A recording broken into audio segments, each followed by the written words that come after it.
ओम शांति। सुनते हैं 15 सितंबर 74 के अव्यक्त बाप दादा के मधुर महावाक्य। आज की अव्यक्त वाणी का टाइटल है पुरुषार्थ का अंतिम लक्ष्य है अव्यक्त फरिश्तापन। आज की अव्यक्त वाणी में बाबा ने अंतिम पुरुषार्थ कौन सा है, साथ साथ बाबा ने आपकी स्थिति और स्मृति का प्रभाव औरों पर कब पड़ेगा, और बाबा ने बताया आपके बोल से कैसा अनुभव होना चाहिए, और विशेष सर्विसेबल लाइट हाउस अनन्य रत्नों की निशानी क्या है। लास्टली बाबा ने कहा चक्रवर्ती महाराजा बनने की क्या निशानी है। तो सुनते हैं 15 सितंबर 74 की मुरली। पुरुषार्थ का अंतिम लक्ष्य अव्यक्त फरिश्तापन। अभी तुम बच्चों का अंतिम स्थिति बनाने का अंतिम पुरुषार्थ चल रहा है। जो महारथी बच्चे निमित्त बने हुए हैं उनको अपने पुरुषार्थ की रफ्तार में भी सबके आगे निमित्त बनना है। श्रेष्ठ पुरुषार्थ कौन सा होता है, वे किसको देख फॉलो करेंगे। जैसे कि साकार में पुरुषार्थ कैसे करना है और पुरुषार्थ किसको कहा जाता है। पहले तो पुरुषार्थ के सिंबल अर्थात साकार ब्रह्मा बाबा को देखते हुए सब आगे बढ़ते थे, लेकिन इस समय साकार में सिंबल कौन है, तो किसी ने कहा महारथी। क्या महारथियों का ऐसा पुरुषार्थ चल रहा है कि जिसको देखकर अन्य आत्माओं का भी पुरुषार्थ सैंपल हो जाए। अंतिम पुरुषार्थ कौन सा है, क्या उसको जानते हो। जैसे शुरू शुरू में देहाभिमान को मिटाने का पुरुषार्थ रखा कि मैं चतुर्भुज हूं, इससे स्त्री भान, कमजोरी, कायरता आदि सब निकल गई और आप निर्भय और शक्तिशाली बन गए। तो जैसे आदि में देह अभिमान मिटाने के लिए मैं चतुर्भुज हूं, ये प्रैक्टिकल पुरुषार्थ चला ना। यह अंतिम लक्ष्य पुरुषार्थ के लिए कौन सा है, वह है अव्यक्त फरिश्ता हो रहना। अव्यक्त रूप क्या है, फरिश्तापन। उसमें भी लाइट रूप सामने है अपना लक्ष्य। वह सामने रखने से जैसे लाइट के काब में यह मेरा आकार है, इसी प्रकार से मैं आत्मा ज्योति रूप हूं। यह तो लक्ष्य है ही, लेकिन मैं आकार में भी काव्य हूं। चारों ओर अपना स्वरूप लाइट ही लाइट के बीच में स्मृति में रहे और दिखाई भी दे, तो ऐसा अनुभव हो जैसे कि आईने में देखते हो तो स्पष्ट रूप दिखाई देता है। वैसे ही नॉलेज रूपी दर्पण में अपना यह रूप स्पष्ट दिखाई दे और अनुभव हो। चलते फिरते और बात करते ऐसे महसूस हो कि मैं लाइट रूप हूँ, मैं फरिश्ता चल रहा हूँ, मैं फरिश्ता बात कर रहा हूँ। तो ही आप लोगों की स्मृति और स्थिति का प्रभाव औरों पर पड़ेगा। कर्तव्य करते हुए भी कि मैं फरिश्ता निमित्त इस कार्य अर्थ पृथ्वी पर पांव रख रहा हूं, लेकिन मैं हूं अव्यक्त देश का वासी। अब इस स्मृति को ज्यादा बढ़ाओ। मैं इस कार्य अर्थ अवतरित हुई हूं, अर्थात जैसे कि मैं इस कार्य अर्थ पृथ्वी पर वतन से आई हूं। कारोबार पूरी हुई फिर वापस अपने वतन में। जैसे कि बाप आते हैं तो बाप को स्मृति है ना कि हम वतन से आए हैं कर्तव्य के निमित्त, और फिर हमको अब वापस जाना है। ऐसे ही आप सबकी भी ये स्मृति बढ़नी चाहिए कि मैं अवतार हूं, अर्थात मैं अवतरित हुई हूं। अभी मैं ब्राह्मण हूं और फिर मैं देवता बनूंगी, यह भी वास्तव में मोटा रूप है। यह स्टेज भी साकारी है। अभी आप लोगों की स्टेज आकारी चाहिए, क्योंकि आकारी से भी फिर निराकारी सहज बनेंगे। जैसे बाप भी साकार से आकारी बना, आकारी से फिर निराकारी और फिर साकारी बनेंगे। अब आप लोगों को भी अव्यक्त वतनवासी स्टेज तक पहुंचना है। तो विशेष बाबा कहते हैं आपको भी पहुंचना है। स्वयं जब लाइट रूप में स्थित होंगे तो आपके लाइट रूप के प्रभाव से ही उनको साक्षात्कार होगा। जिसे शास्त्रों में दिखाते हैं ना, कंस ने कुमारी को मारा तो वह उड़ गई साक्षात रूप धारी हो गई और फिर आकाशवाणी की। वैसे ही आप लोगों का साक्षात्कार हो तो ऐसा अनुभव होगा कि मानो ये देवी द्वारा आकाशवाणी हो रही है।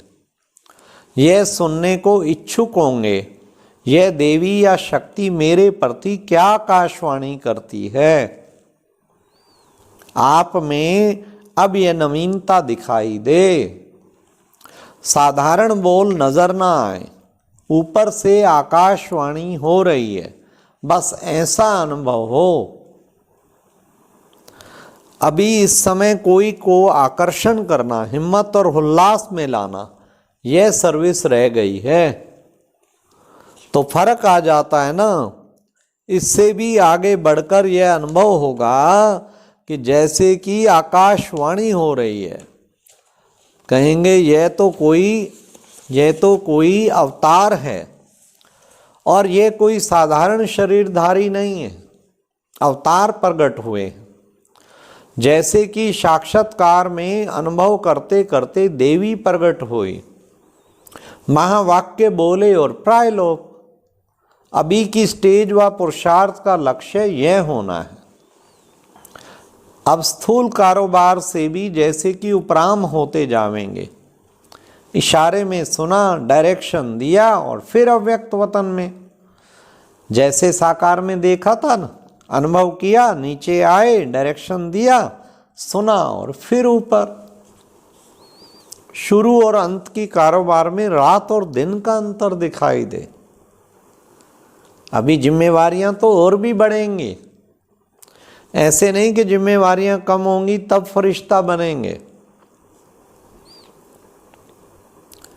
तो बाबा ने कहा वो तो और भी बढ़ेंगी। जिम्मेवारियां और सर्विस का विस्तार तो चारों ओर बढ़ेगा।